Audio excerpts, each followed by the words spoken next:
Halo adik-adik, shalom, selamat hari Minggu pardon semua yang ada di rumah. Masih ada sukacita? Joy, joy, joy.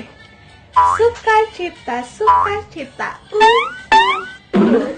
Adik-adik, walaupun dong sekarang ada di rumah, sampai sapi kemana-mana, tapi kakak Eka yakin ibadah yang katong lakukan tanpa tatap muka ini, adik-adik masih bisa tetap untuk duduk tenang dan fokus. Bisa? Janji?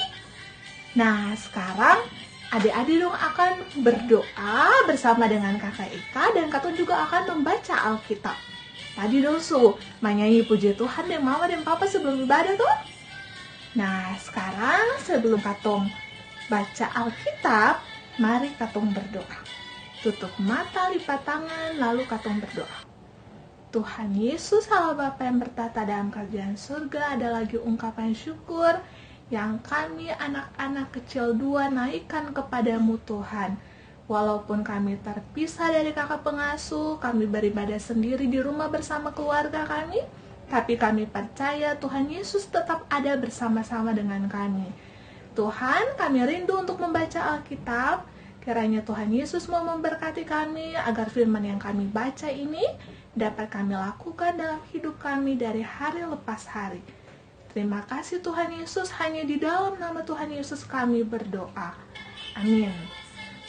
Adik-adik, ambil adik-adik pun Alkitab, lalu adik-adik mau buka di kitab Tawari. 2 Tawari pasal 29. 2 Tawari itu di perjanjian apa? Perjanjian lama. 2 Tawari pasal 29 ayatnya yang pertama sampai ayatnya yang ke-36. 2 Tawari pasal 29 ayatnya yang pertama sampai ayatnya yang ke-36. Adik-adik, karena firman ini sangat panjang, kakak Eka tunggu adik-adik baca secara mandiri. Adik-adik pause videonya, adik-adik baca Alkitab, lalu adik-adik akan melanjutkan untuk menonton video tentang kisah Raja Hizkia.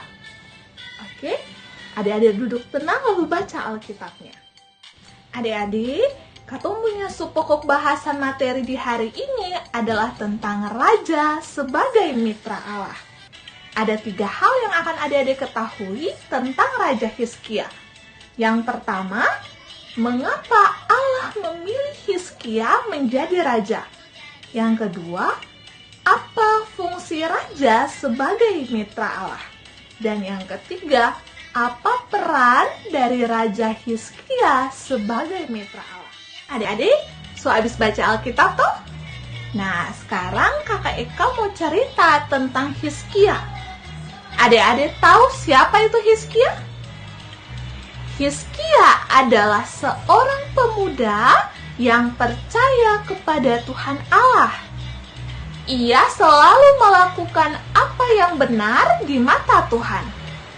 Karena kepercayaan Hizkia kepada Tuhan, maka Hizkia diangkat sebagai raja menggantikan ayahnya saat ia berumur 25 tahun. Adik-adik tahu Hizkia ku mama dan papa nama siapa? Tahu sih? Hizkia pun papa nama Ahaz, sedangkan Hizkia pun mama nama Abia. Siapa di sini yang nama Ahaz yang Abia? Nah, adik-adik, selanjutnya kakak Eka mau tanya, mengapa Tuhan Allah memilih Hizkia sebagai raja? Tuhan Allah memilih Hizkia sebagai raja karena Tuhan mau memakai Hizkia sebagai mitra Allah. Tuhan mau Hizkia untuk memulihkan jemaat di Yerusalem. Orang-orang di Yerusalem saat itu banyak yang hidupnya menyimpang dari Tuhan. Banyak yang hidupnya itu melakukan hal-hal yang salah, hal-hal yang tidak berkenan dengan kehendak Tuhan. Selain itu, Tuhan Allah juga mau supaya Hizkia memulihkan peribadatan di Yerusalem. Karena adik-adik, rumah ibadah di Yerusalem, bait Allah di Yerusalem itu banyak yang masih ada patung-patung berhala.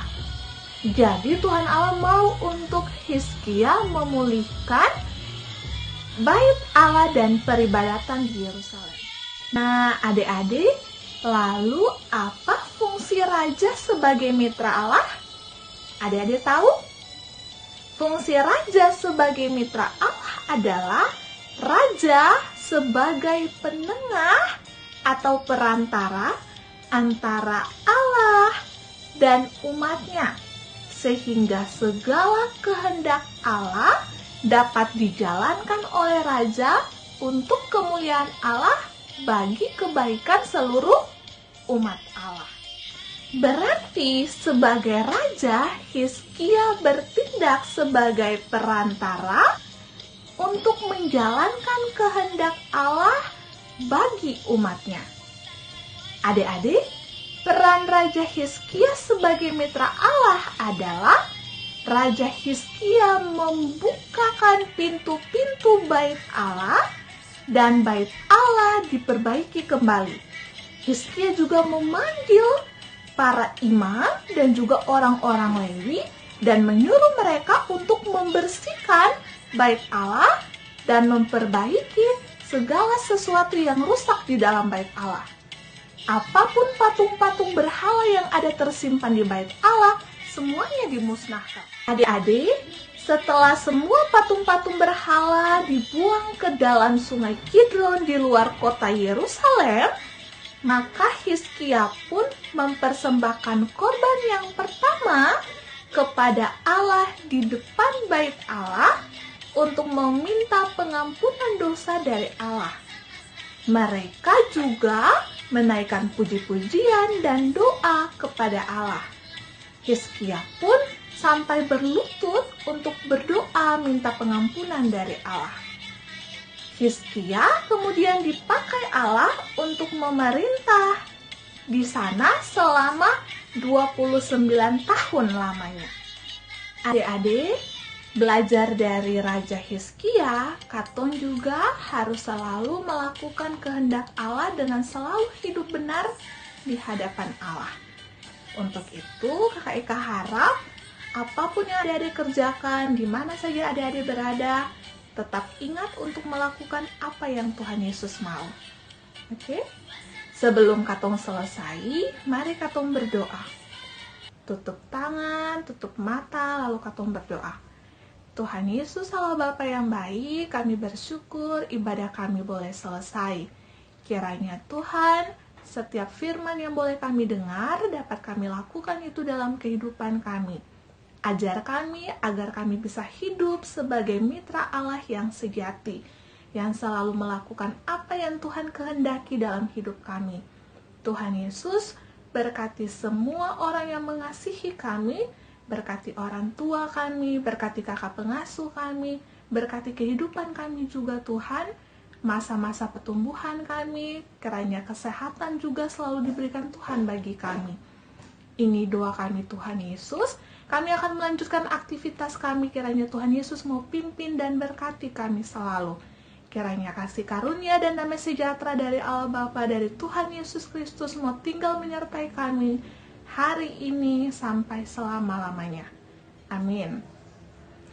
Oke adik-adik, pelajaran untuk pertemuan kita hari ini, firman Tuhan sudah boleh adik-adik dengar, kiranya terus memberkati hidup adik-adik. Sampai jumpa.